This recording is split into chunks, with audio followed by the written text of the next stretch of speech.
He answered every call at midnight. He gave his last coin to friends. He carried everyone's burdens until his spine nearly broke. But when he lay bleeding in a hospital bed, his phone stayed silent. Not one person came. This is the story of a young man named Kelvin, and the silence that taught him everything. In a crowded neighborhood where buildings scraped gray skies and strangers lived inches apart, yet worlds away, there lived a young man named Kelvin, 26 years old, printing shop by day, motorcycle taxi by night, sleep only when his body completely surrendered. Kelvin had warm eyes and hands that never rested.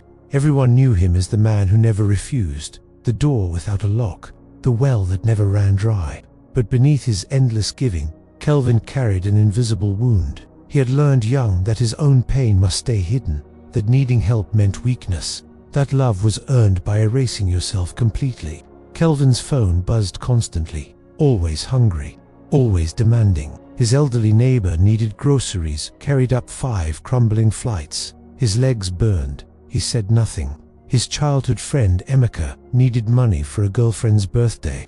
Kelvin emptied savings meant for motorcycle tires. Bald rubber on wet roads could kill him, but friendship came first. His younger brother Samuel needed school fees. Their mother was gone. Father vanished. Kelvin became parent at 19.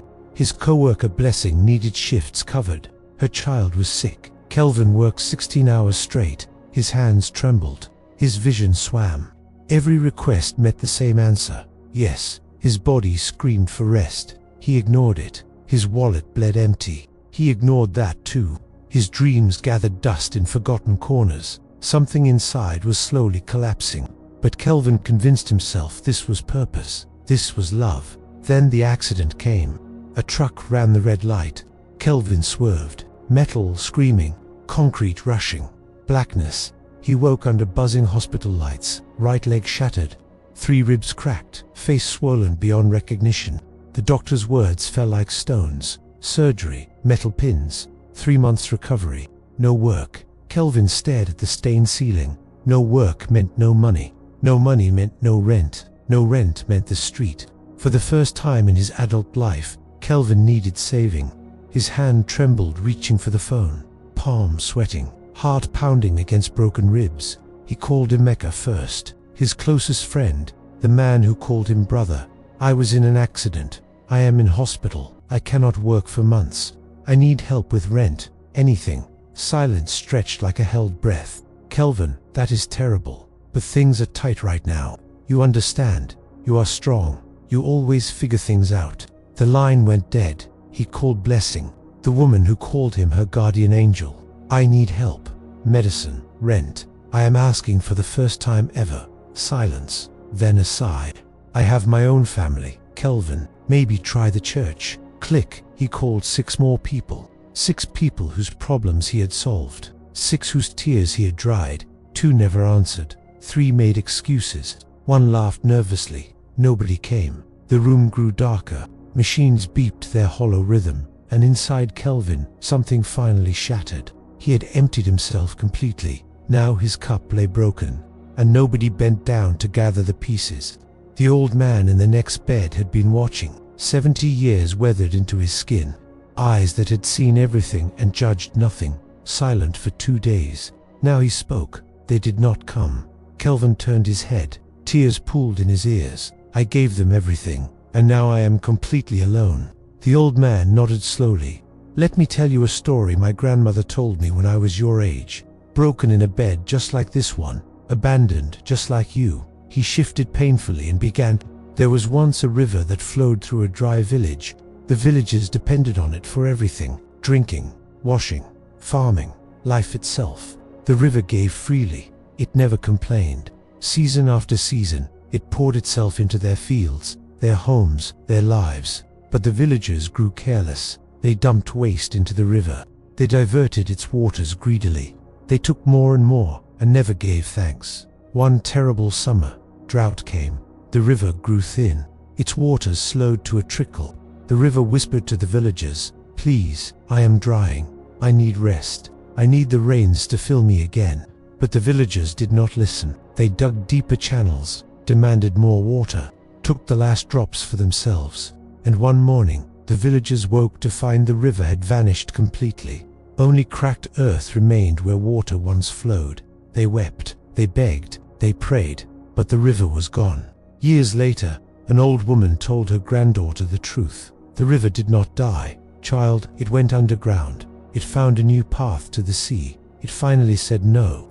The granddaughter asked, "But grandmother, was the river selfish for leaving?" The old woman shook her head.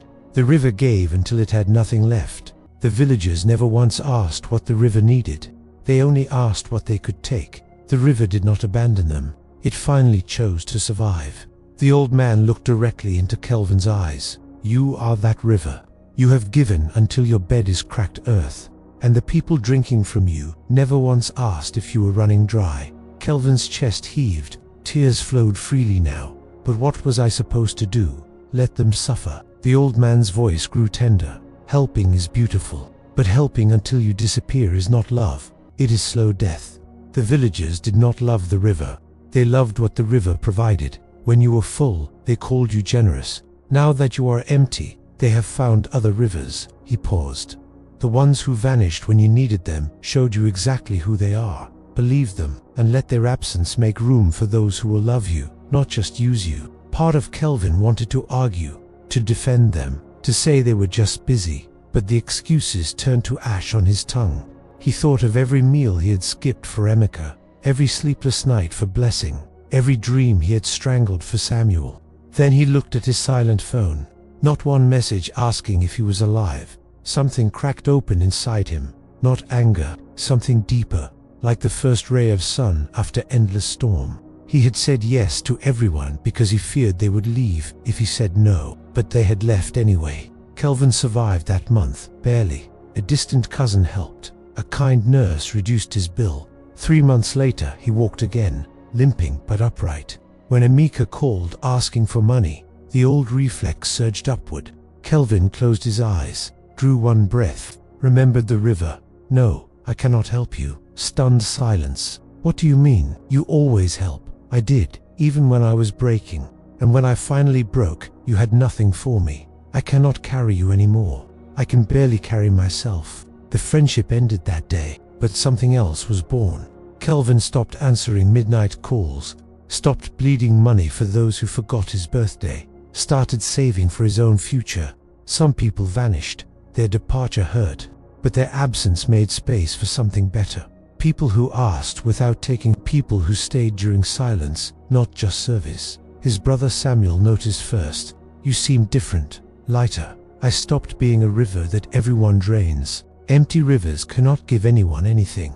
They just dry up and disappear. Samuel looked down. "I never thanked you properly. I took everything for granted." Kelvin embraced him. For the first time in years, it felt equal.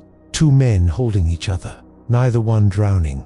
Kelvin still helps people today, but now he checks his own waters first. Gives from overflow, not from fumes. The people who only love you when you are full do not love you. They love what you provide. Real ones stay when you are empty. Real ones pour back into you. Perhaps you know this emptiness too. Perhaps you have given until you vanished. Hear this clearly. Your worth is not measured by what you give. You are allowed to need. You are allowed to say no. The people who leave when you stop giving were never truly there. Start filling yourself first. The right ones will remain. When did someone last pour into you without wanting something back? Share below. Your story might save someone breaking in silence. Take care of your precious waters.